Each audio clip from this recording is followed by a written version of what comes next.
El camino del conocimiento es el nombre del capítulo 1 en que vamos a ver cómo se inició el proceso, el camino para llegar a la ciencia que tenemos ahora, cómo empezamos y cómo fuimos caminando poco a poco, descubriendo todo lo más importante, descubriendo los principios, las leyes, lo más importante de la ciencia. Es realmente preocupante la poca importancia que tiene la ciencia en los currículos de la mayor parte de universidades del mundo, con muy pocas excepciones, como por ejemplo la San Francisco de Quito. El conocimiento humano se divide en dos grandes grupos. Todo lo que son creencias, como ideologías, religiones, política y pseudociencias, y lo que es investigación, es decir, la ciencia misma. Una de las cosas fundamentales en el proceso del desarrollo humano es la capacidad de asombro. Tenemos una enorme capacidad de asombro que se ilumina al contemplar la grandeza de los misterios aparentemente infinitos. La vida en el cosmos. Hay una enorme posibilidad de que exista vida en la inmensidad del cosmos. Es decir, no hay duda de que debe haber vida en algún lugar del cosmos, probablemente cerca de nosotros también.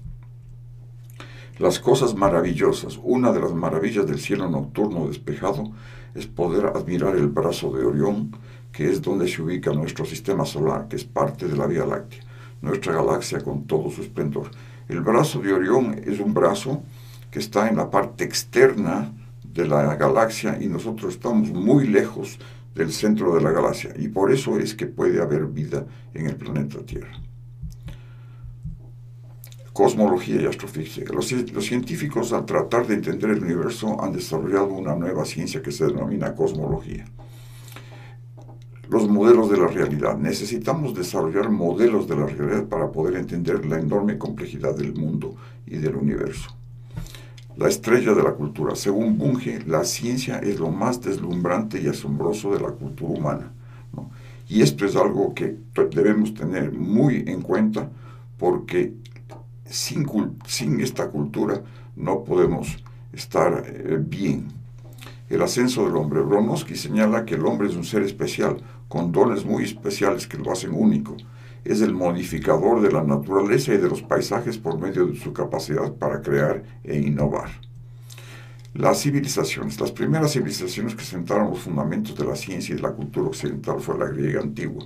Su influencia fue enorme en el desarrollo posterior que se produjo principalmente con el Renacimiento en Europa. El conocimiento científico. El cosmos de Aristóteles era perfectamente regular. Él se imaginaba la naturaleza como un organismo racional y comprensible. Desarrolló la lógica y los fundamentos de la física. Aristóteles escribió el primer libro de lógica y además el primer libro de física. La Edad Media. Luego de la caída del Imperio Romano en el siglo IV después de Cristo, en la Edad Media se produjeron pocos adelantos en la ciencia. Estos ocurrieron más que nada en los pueblos árabes, que los introdujeron luego en Europa. El pensamiento crítico. Después de la Edad Media aparece el pensamiento crítico y el método científico con los trabajos de Descartes. La Escuela de Traductores de Toledo. Los escritos e ideas de Aristóteles se perdieron en Europa. Solo regresaron a través de los árabes y de las escuelas y de la Escuela de Traductores de Toledo, establecida por Alfonso el Sabio en el siglo XI. Aquí se traducían todos los documentos a los 4 idiomas vigentes en esa época: al árabe, al latín, al griego y al hebreo. El Renacimiento. Los principales factores para el Renacimiento fueron varios: técnicos, económicos y sociales, que se combinaron para dar origen a lo que denominamos Renacimiento. Pero los factores principales fueron la Escuela de Traductores de Toledo, que ya mencionamos antes, la invención de los tipos móviles de la imprenta, es decir, la creación de una imprenta que podía imprimir muchos libros y no solo muy pocos. Eso es el invento de Gutenberg en Maguncia. La creación de una serie de universidades europeas, siendo la primera en Bolonia, luego la siguiente en París y luego las restantes que empezaron más o menos en el siglo XII. La Reforma Protestante produce en el siglo XIV una enorme crisis y ciertas universidades aceptan el humanismo. Renacimiento y Reforma. Con el Renacimiento y la Reforma protestantes se produce una crisis en la concepción medieval del mundo y ciertas universidades lentamente empiezan a aceptar el humanismo y la ciencia. La innovación. El Renacimiento fue la antítesis de la Edad Media. Se desarrolló la innovación y la inventiva, lo que produjo un periodo de gran creatividad que desembocó en la gestación de la ciencia moderna. El escepticismo. Sus inicios se dan con Sexto Empírico, filósofo, médico y astrónomo griego que vivió en Alejandría y en Atenas, donde encabezó la escuela escéptica. Su sugerencia es suspender los juicios hasta tener la información necesaria. Esto es muy importante, es decir, no hacer juicios cuando no se tiene suficiente información, no hacer críticas sin estar seguros de que contamos con el conocimiento de la verdad. Los grandes pensadores de la ciencia. René Descartes, filósofo y matemático francés, se educó en el Colegio Jesuita de La Flèche, luego obtuvo el título de bachiller y de licenciado en Derecho por la Facultad de Poitiers y a los 22 años partió hacia los Países Bajos, donde sirvió como soldado en el ejército de Mauricio de Nassau y después se enroló en las filas del Duque de Baviera. Es decir, como ustedes pueden ver, no había en ese entonces las fronteras que existen en Europa. Una persona nacida en un lugar podía ser miembro del ejército o vivir en otro lugar sin ningún problema. Era el gran pensador. Con los jesuitas aprendió latín, griego, matemática y filosofía escolástica, es decir, la filosofía que se enseñaba en las escuelas católicas. En la escuela Descartes llegó a la conclusión de que la única materia que valía la pena estudiar eran las matemáticas. Esto les da a ustedes una idea de la mente de este gran pensador. La ciencia cartesiana. Descartes fue el primero en estudiar la óptica. Afirmó que la materia estaba formada por corpúsculos minúsculos e infinitamente divisibles, y que por tanto no era posible la existencia del vacío ni de los átomos indivisibles. En parte tenía mucha razón. En realidad la materia está formada por corpúsculos minúsculos que son los átomos, pero no son infinitamente divisibles. Llega un punto en que ya no se pueden dividir, a menos que se usen métodos especiales para hacer lo que ahora ya podemos hacerlo. Descartes pensaba que inicialmente Dios había creado el universo, pero después este se autoorganizó por su cuenta y que estaba compuesto de átomos de materia inerte. En esto tenía toda la razón. La nueva concepción cartesiana se puede resumir en dos reglas. La primera dice que el objetivo del estudio es formar juicios valederos, y la segunda, es decir, verdaderos, y la segunda que debemos estudiar solamente aquello que puede conocerse realmente. No, esto es muy importante entender, ya que no podemos ponernos a estudiar cosas esotéricas que no podemos comprender, que no podemos llegar a deducir qué realmente son. Pienso, luego existo, cogito, ergo sum, es la frase famosa del padre del pensamiento moderno. Él empezó por lo básico. Si existo es porque pienso. Entonces, así comenzó el método analítico que veremos a continuación. Discurso del método. Primero, la verdad. No admitir como verdadera cosa alguna que no supiese con evidencia que lo es. Es decir, lo primero es saber que estar seguro de que es verdadero. Segundo, el análisis. Dividir cada una de las dificultades que examinar en cuántas partes fuera posible y en cuántas requiriese su mejor solución. Es decir, analizar los componentes de las partes. Tercero, ordenar. Conducir ordenadamente mis pensamientos, empezando por los objetos más simples y más fáciles de conocer, para ir ascendiendo poco a poco, gradualmente, hasta el conocimiento de los más compuestos. Es decir, hay que ir de lo más simple a lo más complejo. Cuarto, completar, hacer en todos unos recuentos tan integrales y unas revisiones tan generales que llegase a estar seguro de no omitir nada. Hay que completar todo, no hay como dejar nada de lado. Leonardo da Vinci. Leonardo da Vinci era hijo ilegítimo de un abogado florentino y de una campesina. Fue criado por su abuelo y su tío paternos. Se formó como artista en el taller de Verrocchio, el mejor de Florencia en esa época. A los 12 años llegó a este taller y empezó a aprender las artes y escuchaba todas las conversaciones de gente importante que llegaba a este taller. Y aquí ven un cuadro bellísimo de Leonardo. La época en que vivió era la del florecimiento del Renacimiento, que por cerca de 300 años se había estado gestando en Europa. Durante la vida de Leonardo fueron la arquitectura, la pintura y la escultura las actividades que mejor representaron a las llamadas artes liberales. El genio universal y la ciencia. Leonardo está considerado como el genio más completo de la humanidad, a pesar de que no recibió ninguna educación formal en escuelas y universidades. Fue un gran artista, escritor, escultor, anatomista, botánico, músico, ingeniero, arquitecto y un genio de la innovación. Y eso se manifiesta especialmente en la cantidad de inventos que nos dejó como legados a la humanidad. La investigación de los fenómenos naturales. Leonardo desarrolló el procedimiento para investigar los fenómenos naturales, tomando en cuenta los detalles, midiendo, investigando y haciendo una serie de pruebas y experimentos para dar sustento y bases teóricas a sus ideas, pensamientos, principios y teorías. Los principios de Leonardo. Estos principios son en realidad el código da Vinci, el verdadero código da Vinci, y son 7 principios que nos dan una visión de la naturaleza del pensamiento y de la inteligencia de Leonardo. El primero es la curiosidad. Es la actitud de percibir la naturaleza y la vida como una sed de conocimiento insaciable para aprender permanentemente. Sin la curiosidad y la capacidad de asombro no es posible desarrollar la percepción, la ciencia y el arte. Este es un principio fundamental para la ciencia. Demostración. Consiste en poner a prueba los conocimientos a través de la experiencia y las demostraciones físicas. Se requiere además la persistencia necesaria para aprender de los errores. Es decir, para todo debe haber una demostración, si no, no se puede comprobar nada sin demostración.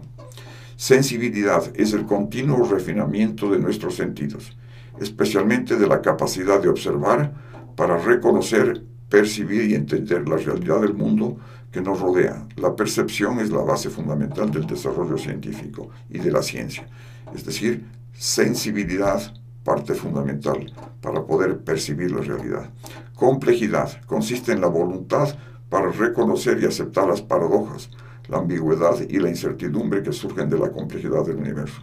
Paradojas son situaciones en que hay 2 ideas opuestas y ambas son verdaderas.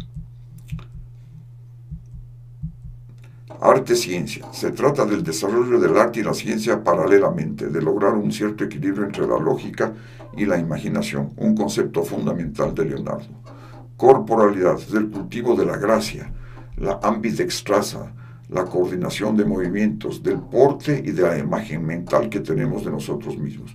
Esto es muy importante para todos, es decir, tenemos que cultivar la corporalidad, mantenernos bien, realizar ejercicios, usar ambas manos, tener una buena imagen de nosotros mismos.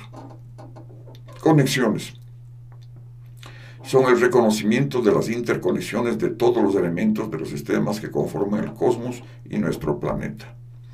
Leonardo el científico. Dice Capra, un físico de origen austríaco, que fue uno de los primeros en estudiar la complejidad, que fue el primer científico moderno que pensó de una manera sistémica, un ecologista y un teórico de la complejidad, un científico y un artista con profundo respeto por la vida y en su integridad, y un hombre con un fuerte deseo de trabajar en beneficio de la humanidad.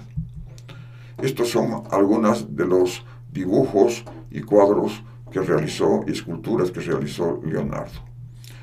Francis Bacon. La filosofía de la ciencia. Bacon desde muy pequeño se interesó por las ciencias, no por la parte experimental, sino por la filosofía de la ciencia, es decir, la epistemología.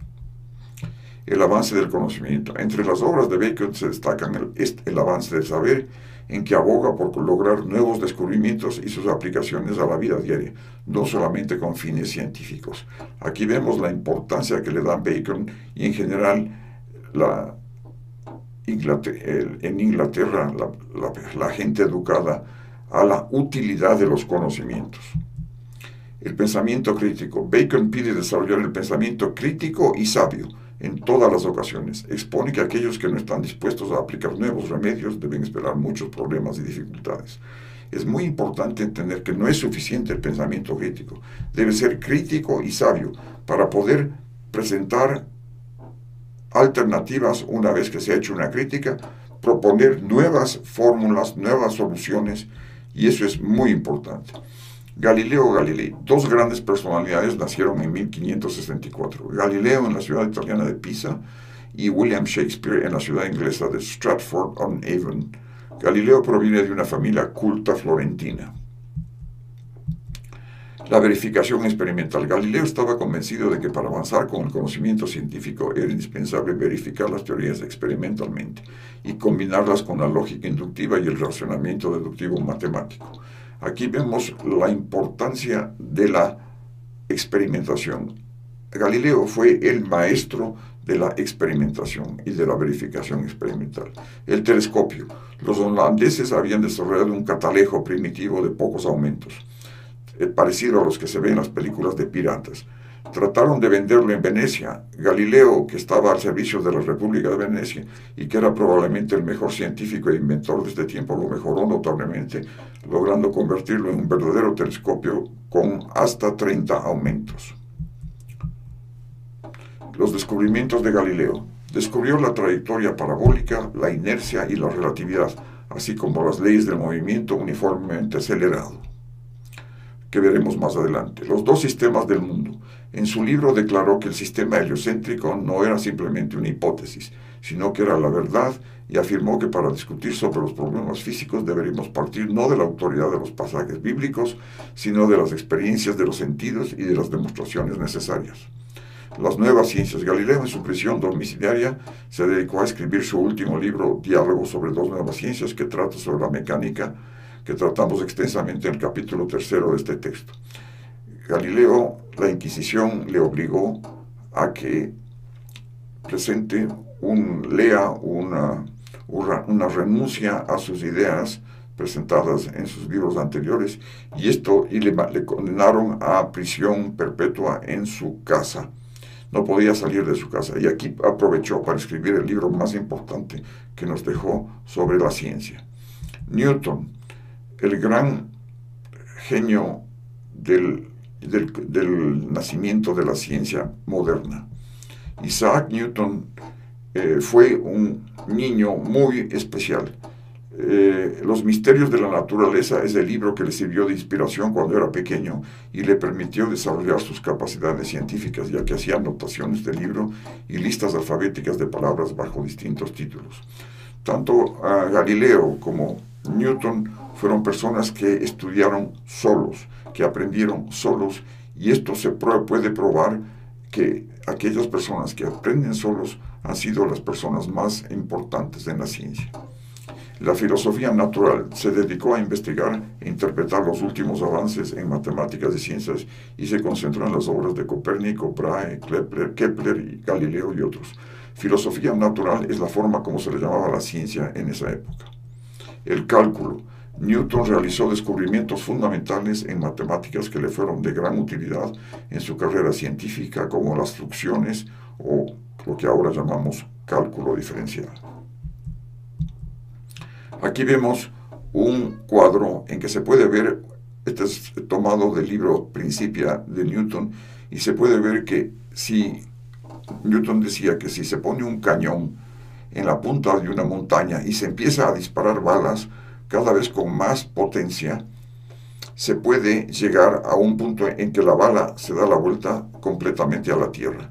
Y si se aumenta esa velocidad de salida, estas balas van haciendo órbitas cada vez más elípticas. Este principio es uno de los principios que ahora usamos para lanzar cohetes y satélites y demás artilugios que están girando alrededor de la Tierra. Aquí vemos a Newton haciendo un experimento de óptica en que logró, por medio de un prisma y un hueco que hizo en una ventana, dejar que pase un rayo de luz blanca, y vio que el prisma le dividía a la luz en los diferentes colores del arco iris. La óptica. Con ella probó que la luz blanca del Sol es una mezcla de rayos diferentes, cada uno de ellos con un color distinto. Las órbitas planetarias. Newton dijo que necesariamente deben ser elipses y encontró las pruebas para esto. los Principia Mathematica, en su obra maestra estructurada como los elementos de Euclides, un sistema del mundo bajo un solo sistema de leyes. La alquimia y el misticismo. Newton se sintió atraído por el estudio de la alquimia, el misticismo y la teología. Muchas páginas de sus notas y escritos están dedicados a estos temas. El método científico. Esta es una alegoría en que se puede ver a Newton en un escritorio con la diosa de la sabiduría y la sapiencia del mundo. Newton define a la ciencia como la filosofía natural que permite descubrir la estructura y funcionamiento de la naturaleza y las reglas generales a las cuales está sometida. Reglas para filosofar. Newton desarrolló 4 reglas en sus Principios que vamos a ver aquí. La primera dice, no deben admitirse más causas de las cosas naturales que aquellas que sean verdaderas y suficientes para explicar estos fenómenos. Esta regla nos dice que hay que buscar solo aquello que es suficiente para explicar los fenómenos. No hay que complicarse en tratar de encontrar muchas soluciones, sino la que sea más sencilla. Regla 2.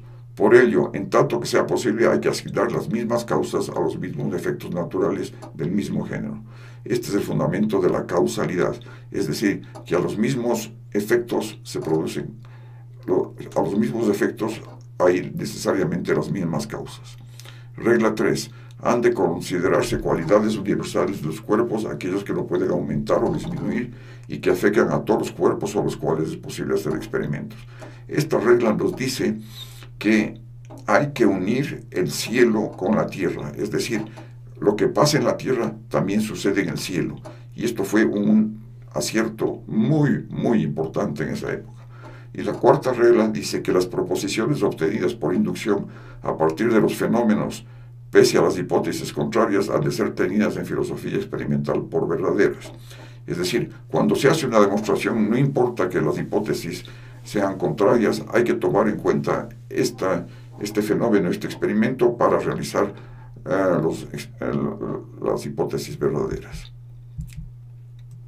Gottfried Wilhelm Leibniz fue el gran pensador alemán que fue contemporáneo de Newton. Su padre fue profesor de moral en la universidad, abogado y un gran lector. Tenía una muy buena biblioteca que heredó Leibniz por cuando su padre a los 5 años murió. Cuando Leibniz tenía 5 años, el padre murió. Se preocupó mucho de la educación de su hijo, introduciéndole en el mundo de los libros.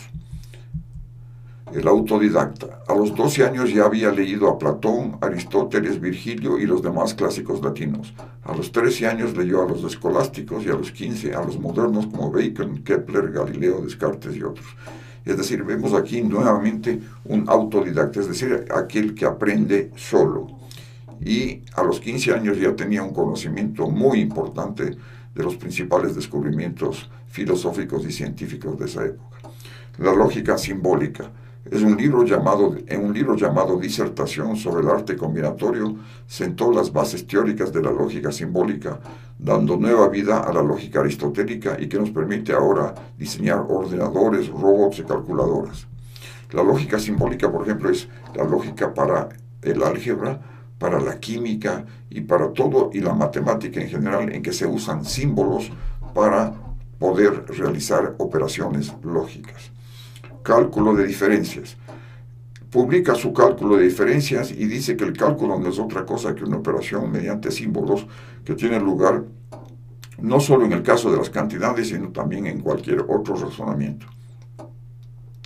Leibniz descubrió el cálculo casi al mismo tiempo que Newton, y ambos fueron los que desarrollaron este importantísimo elemento de la matemática. La ventaja de Leibniz fue que usó la nomenclatura que usamos ahora y que facilita muchísimo el aplicar el cálculo. La máquina aritmética sumaba y multiplicaba. Esta máquina ya existía una similar que la desarrolló Pascal, que solo sumaba. La máquina de Leibniz también multiplica y divide. Meditaciones sobre el conocimiento.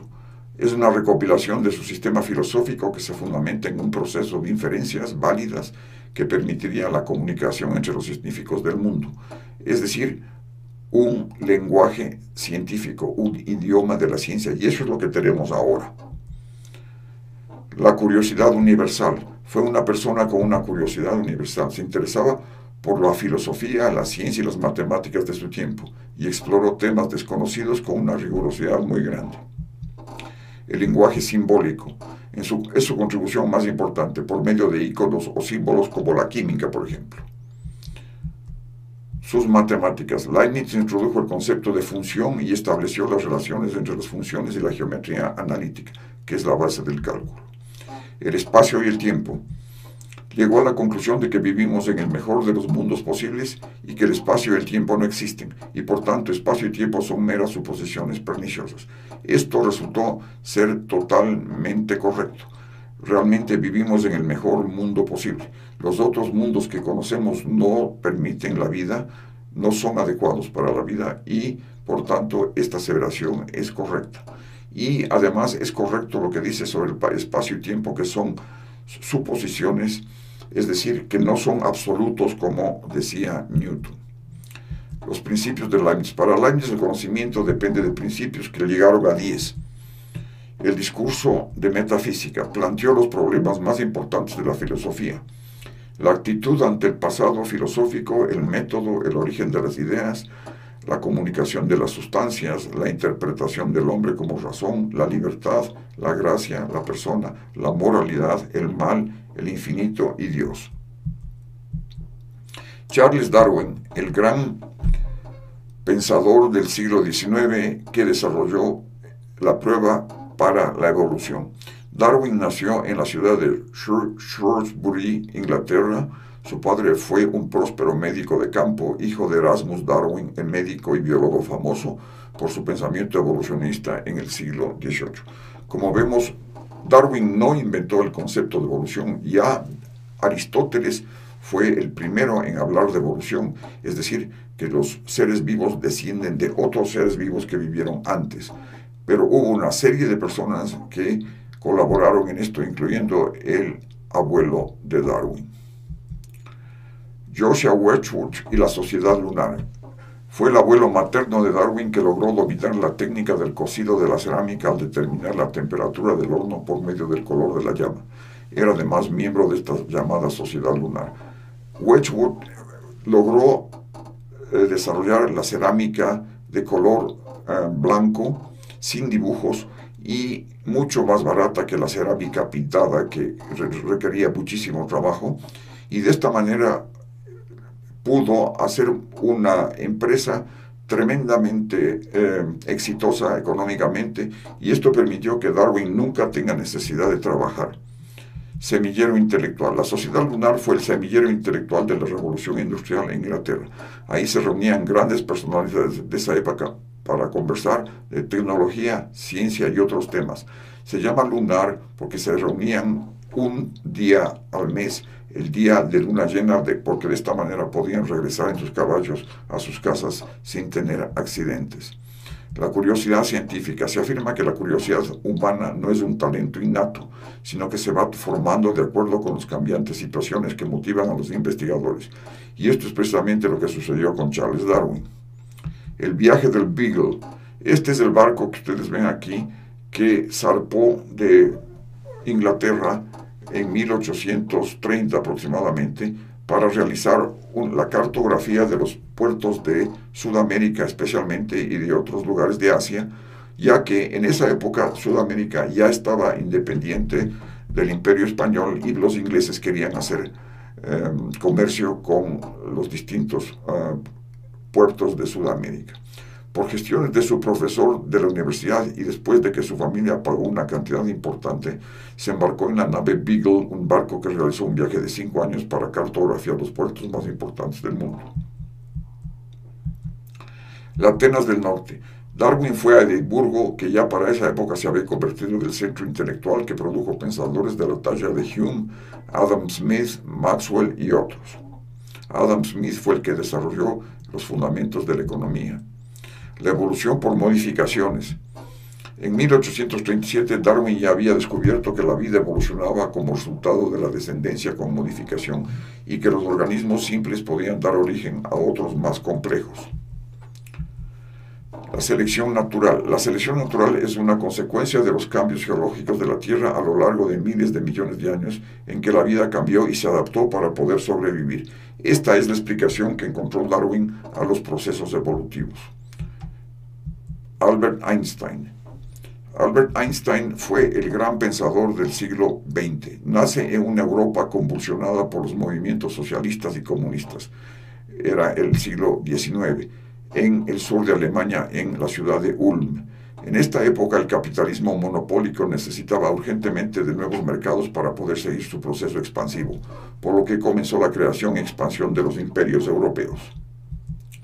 No, las notas autobiográficas. Dice Einstein en estas notas que siendo muy joven se dio cuenta de las insignificantes aspiraciones e ilusiones que abruman a la mayoría de los hombres.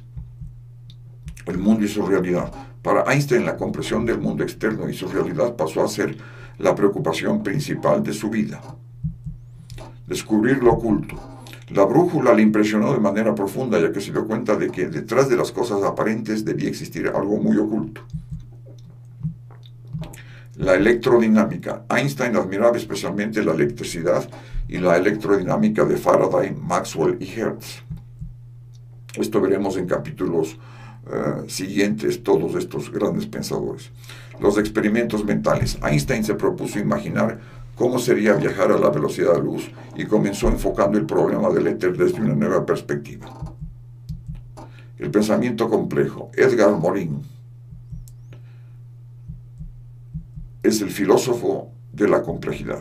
La relatividad. Trata sobre el espacio-tiempo, destronado en el proceso de la concepción newtoniana del tiempo y espacio absolutos. Entonces, espacio y tiempo son relativos, no absolutos como afirmaba Newton. La relatividad general. La obra maestra de Einstein es la teoría general de la relatividad, que la publicó en 1915. La teoría de campo unificada. Einstein buscaba una teoría que conectara la gravitación con el electromagnetismo, pero nunca lo logró.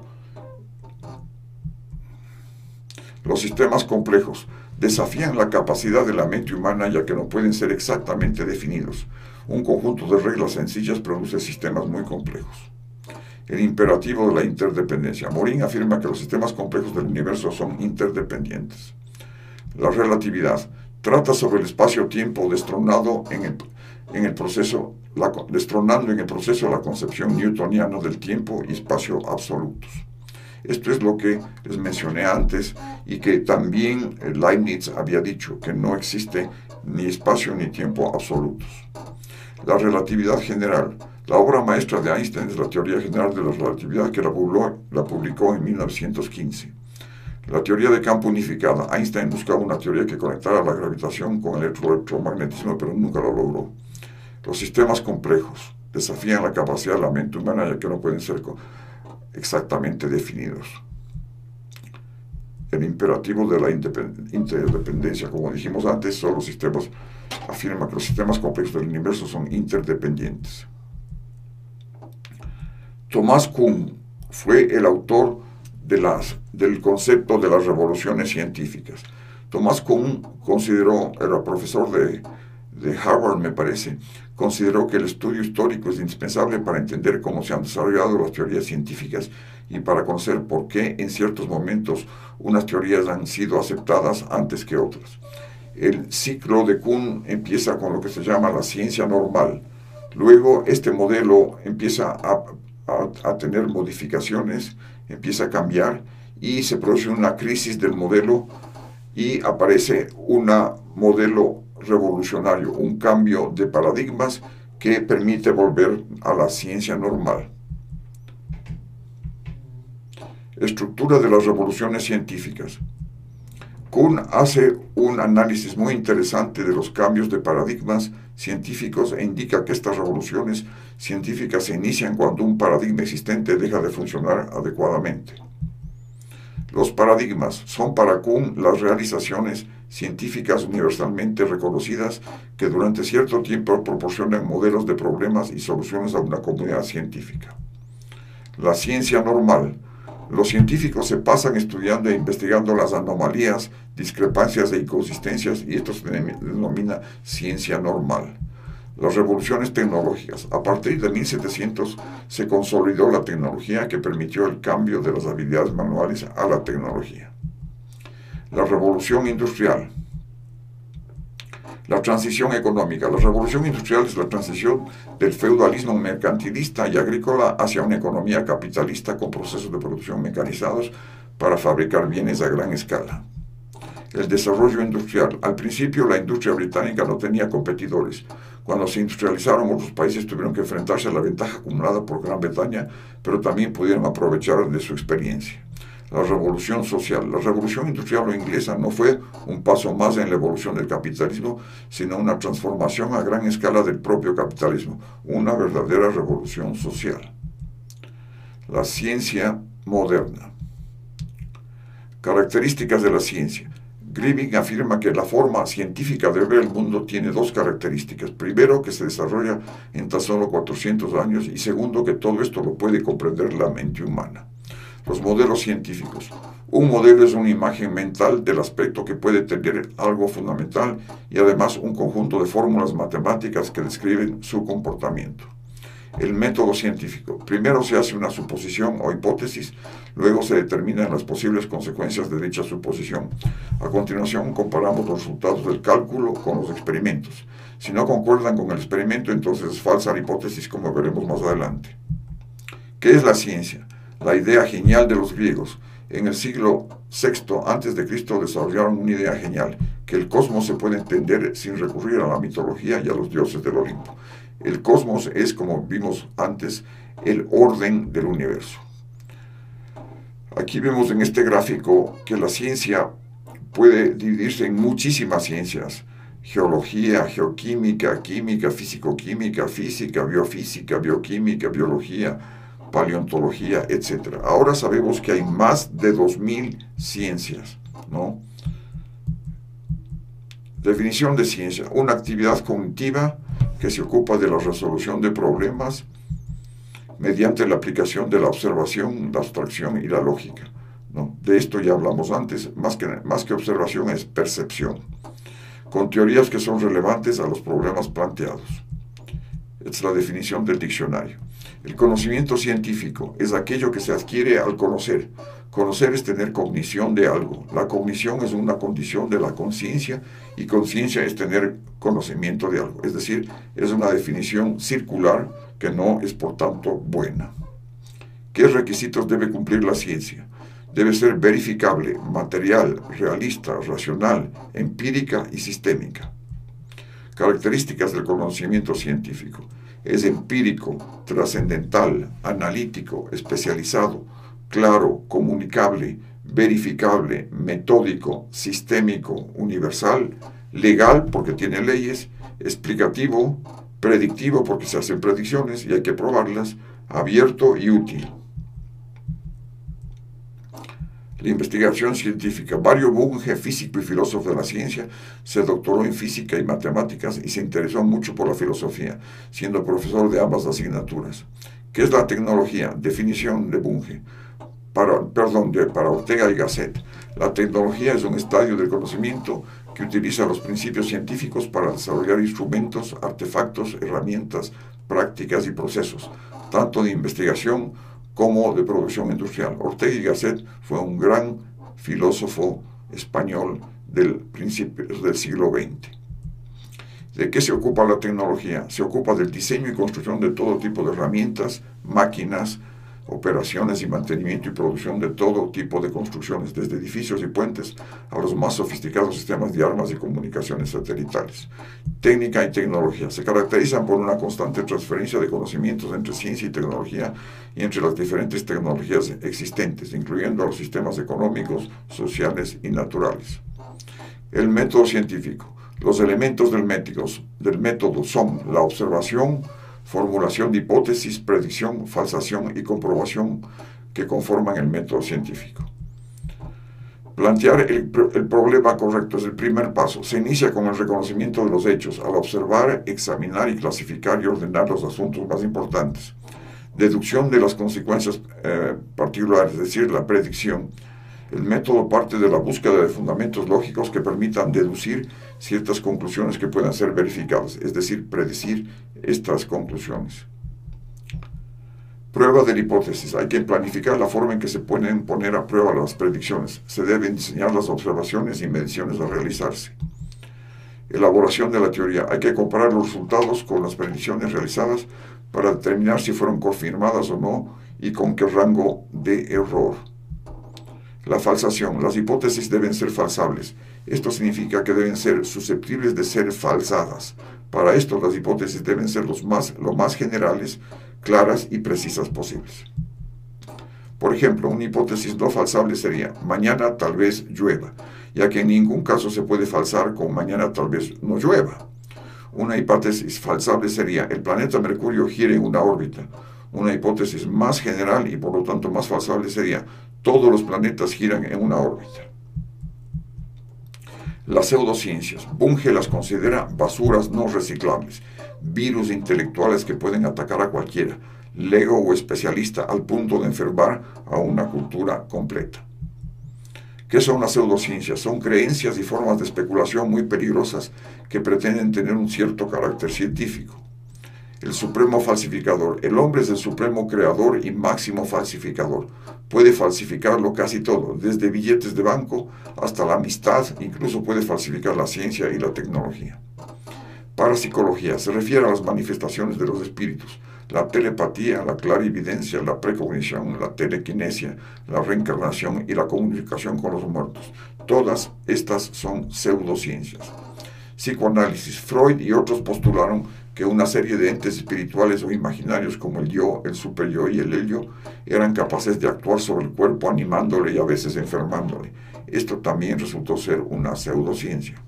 La pseudociencia económica trata de asuntos humanos con agentes no imparciales, usa pocas variables, con falsos supuestos, no reconoce la causalidad, asume problemas lineales donde no son lineales, no reconoce la verdad fuera del mercado ni la complejidad, solo la oferta y la demanda. Por eso es una pseudociencia.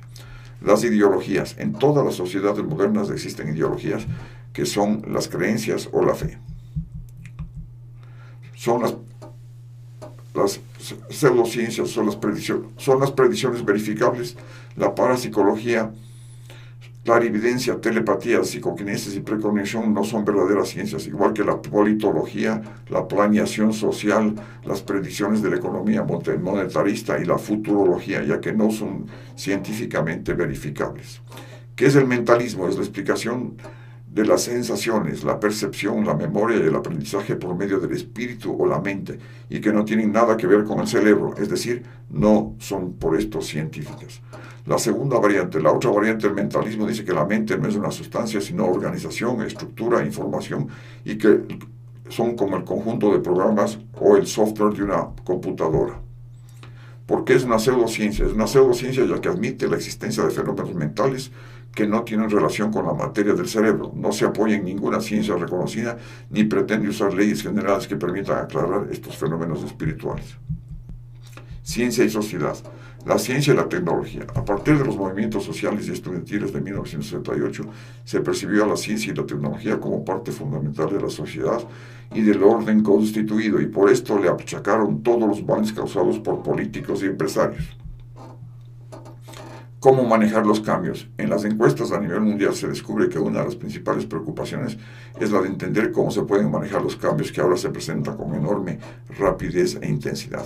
La encrucijada. Podemos decir que nos hallamos inmersos en un brebaje infernal de violencia étnica, religiosa y de terrorismo, con dirigentes políticos ineptos, con una cultura y educación inadecuadas que producen idiotas especializados, es decir, personas engreídas que no tienen razón para ello, con familias disfuncionales, exceso de población y una degradación ambiental nunca antes experimentada.